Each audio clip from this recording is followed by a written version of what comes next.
আমি আপনাদেরকে আজকে বলবো যে ইংলিশ শেখার যে ইম্পর্টেন্স কতগুলি নিয়ম আছে সেই ইম্পর্টেন্স নিয়মগুলি আপনাদেরকে বলবো। শুধু কিভাবে ইংলিশে আপনি প্রগ্রেস করতে পারবেন, ডেভেলপ করতে পারবেন সেইটাই আমি আপনাদেরকে বলবো। আমি যেইভাবে আপনাদেরকে পড়াচ্ছি, আমার এই যে 2 নম্বর ভিডিও গেল ইম্পর্টেন্ট ভিডিও, আমি কিন্তু একবার স্টার্টিং থেকে শুরু করছি, এটা একবার লাস্ট পর্যন্ত আমি করাবো ইনশাল্লাহ। হ্যাঁ, এখন এই প্রথমে যদি আপনারা শিখতে হয় তাহলে আপনাদেরকে আমার সাথে আমি যেইভাবে প্র্যাকটিস করি সেইভাবে আমার সাথে সাথে আপনাদেরকে প্র্যাকটিস করতে হবে। এই প্র্যাকটিসে কিন্তু শুধু এটা প্র্যাকটিস না, এটা পড়া না, এটা আপনাদের ব্রেইনে সেফ হয়ে যায়, আপনাদের ফ্লুয়েন্সি তৈরি হয়, ইংলিশ বলার এবিলিটি চলে আসে, ইংলিশ বলার একটা হ্যাবিট তৈরি আসে। আপনি যে ইংলিশগুলি জানেন এগুলি কিন্তু এখন অ্যাক্টিভ না, ইনঅ্যাক্টিভ। এখন এগুলিকে যদি আপনি অ্যাক্টিভ করতে যান তাহলে এটাকে খুব দ্রুত প্র্যাকটিস করতে হবে, তাহলে আপনি ইংলিশে আপনার knowing English you will be able to apply. Number 2 হচ্ছে আপনি ইংলিশটা শুরু করতে হবে একবারে বেসিক লেভেল থেকে। আমি যেখান থেকে শুরু করছি সেখান থেকে আপনাকে শুরু করতে হবে, বেসিক লেভেল থেকে। নাম্বার 2 হচ্ছে প্রতিদিন যে ব্যবহৃত, আমি যে আজকে যে প্র্যাকটিসগুলি করাইলাম, হ্যাঁ, এই ব্যবহৃত যেই সেন্টেন্সগুলি আছে, ওয়ার্ডগুলি আছে, এগুলি বিভিন্ন পার্সন দিয়ে আপনারা প্র্যাকটিস করবেন। বিভিন্ন পার্সন দিয়ে যখন প্র্যাকটিস করবেন আপনার ফ্লুয়েন্সি হবে, আর এই ইম্পর্টেন্স সেন্টেন্স বা ওয়ার্ডগুলি আপনার ব্রেনে সেফ হয়ে যাবে। নাম্বার 3তে যেটা বলবো যে ইংলিশে আপনার ফ্লুয়েন্সির জন্য প্র্যাকটিস করার জন্য একটা জিনিসে বারবার প্র্যাকটিস করবেন, মানে নতুন নতুন জিনিস প্র্যাকটিস করবেন না, যে এইটা একটু প্র্যাকটিস করলাম ওইটা একটু প্র্যাকটিস করলাম না। ক্রিকেটার কিন্তু ক্রিকেট দিয়ে প্র্যাকটিস করে, ক্রিকেটার টেনিস আর ফুটবল নিয়ে প্র্যাকটিস করে না, কারণ তার তো সে 20 বছর 30 বছর 10 বছর যে যতদিনে খেলে ওই ক্রিকেট নিয়ে প্র্যাকটিস করে, যে ফুটবল খেলে ফুটবল নিয়ে প্র্যাকটিস করে, অন্য কিছু নিয়ে প্র্যাকটিস করে না। তাই প্র্যাকটিসের নাম হচ্ছে, একই জিনিস বারবার করার নামই হচ্ছে প্র্যাকটিস। আপনারা কিন্তু এটা বুঝেন না, প্র্যাকটিস কোনটা আর মুখস্থ কোনটা এটা বুঝেন না। আপনারা কিন্তু ইংলিশ মুখস্থ করেন, প্র্যাকটিস করেন না।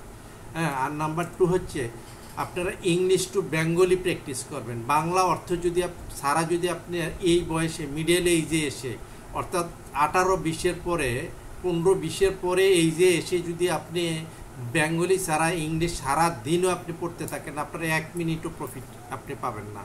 আর আপনি যদি ইংলিশ টু বেঙ্গলি 1 ঘন্টা প্র্যাকটিস করেন, এরকম 1 মাসের আপনার মানে পাবেন, ফ্লুয়েন্সি আপনি পাবেন, 1 মাসের আপনার নলেজ আপনি গেইন করতে পারবেন।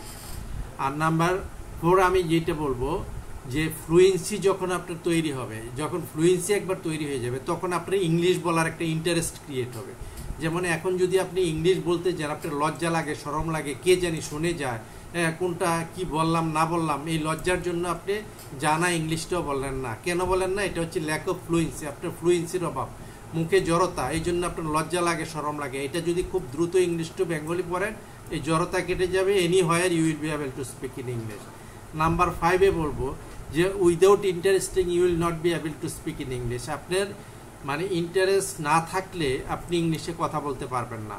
তাই আপনাকে ফ্লুয়েন্সি তৈরি করে ইন্টারেস্ট ক্রিয়েট করতে হবে, তাহলে আপনি যে কোনো জায়গায় আপনি দেখবেন অনেক লোক বাংলার সাথে সাথে, যেমন আমিও বাংলা বলি তার সাথে সাথে ইংলিশ বলি, কেন? I have fluency, that's why I can speak in English according to the situation, sometimes Bengali sometimes English. হ্যাঁ, this way you will be able to speak in English. আর 6-এ বলবো যে কিছু না শিখে, অর্থাৎ এই যে বেসিক ইংলিশটা না শিখে, নিউজ পেপার পড়ে আপনি ইংলিশ শিখতে যাবেন না, বই পড়ে ইংলিশ শিখতে যাবেন না, বা আপনি ওই মুভি দেখে ইংলিশ শিখতে যাবেন না। আগে বেসিকটাকে আপনি স্ট্রং করেন, ফাউন্ডেশনটা স্ট্রং করলে ওই মুভি দেখেন আর নিউজ পেপার দেখেন, যেইটাই দেখেন না কেন, তখন ওগুলি থেকে আপনি বেনিফিট পাবেন। আর যদি ওগুলিতে আপনি প্রথমে চলে যান ইংলিশ না শিখে, হ্যাঁ, তাহলে সারা জীবনে যদি পড়েন আপনার বিরক্ত লাগবে। ইংলিশ নিউজ পেপার পড়তে বিরক্ত লাগবে, মুভি আপনার সাউন্ড বন্ধ করে, সাউন্ড যদি বন্ধ করেও রাখেন যতটুকু বুঝবেন, সাউন্ড বাড়াই দিলেও এতটুকু বুঝবেন না, বেশিও বুঝবেন না, কমও বুঝবেন না, অর্থাৎ অভিনয়টা বুঝবেন। অনেকে বলে স্যার ইংলিশ মুভি দেখলে বুঝি, আমি সাউন্ডটা বন্ধ করে দিয়ে দেখেন তো বুঝেন কি না? এরপরের দিন এসে বলে স্যার হ্যাঁ তাও তো বুঝি। আমি কি আপনি ইংলিশ বুঝেন না, বুঝেন কি ওদের অভিনয়টা বুঝেন? ঠিক আছে, এগুলি কিন্তু রিসার্চিং এর ব্যাপার আছে, রিসার্চিং না করে এগুলি করা সম্ভব না। আপনাদেরকে তো কোচিং সেন্টার থেকে বা আপনাদের যারা টিচার আছে তারা তো আপনাদেরকে অ্যাডভাইস করে প্রতিদিন ডেলি স্টার পড়বা, হ্যাঁ, প্রতিদিন কি করবা, ইংলিশ মুভি দেখবা, হ্যাঁ, বুল টুল যা আছে সব ইংলিশে কথা বলবা। এগুলি হচ্ছে, ওরা হচ্ছে মূর্খ, শিক্ষিত মূর্খ এক ধরনের। অর্থাৎ নিজে কিভাবে শিখছে, একভাবে না একভাবে শিখে গেছে ইংলিশ, হ্যাঁ, না শিখে তো আর সে টিচার হয় নাই, শিখে গেছে, কিন্তু কিভাবে শিখছে সেটা সে নিজেও জানে না, কিন্তু আরেকজনকে যে কিভাবে শিখাইতে হবে সে সেটা নিজেও জানে না, হ্যাঁ, সে নিজেও জানে না। 10 বছরে যদি তার কাছে, বাংলাদেশে বহু মানে কোচিং সেন্টারের মালিক আছে, শত শত কোটি টাকা ইনকাম করে, কিন্তু ওরা যদি সারা জীবন আপনাকে ইংলিশ শেখায়, আপনি ইংলিশে একদিন 1 ঘন্টা কথা বলতে পারবেন, আমি গ্যারান্টি দিতে পারি। হ্যাঁ, নাম্বার 2 হচ্ছে, এরপর নেক্সট নাম্বার আমি যেটা বলবো, যে কোচিং সেন্টারের এই যে সস্তা অ্যাডভার্টাইজমেন্ট দেখে আপনারা কখনো ভর্তি হবেন না।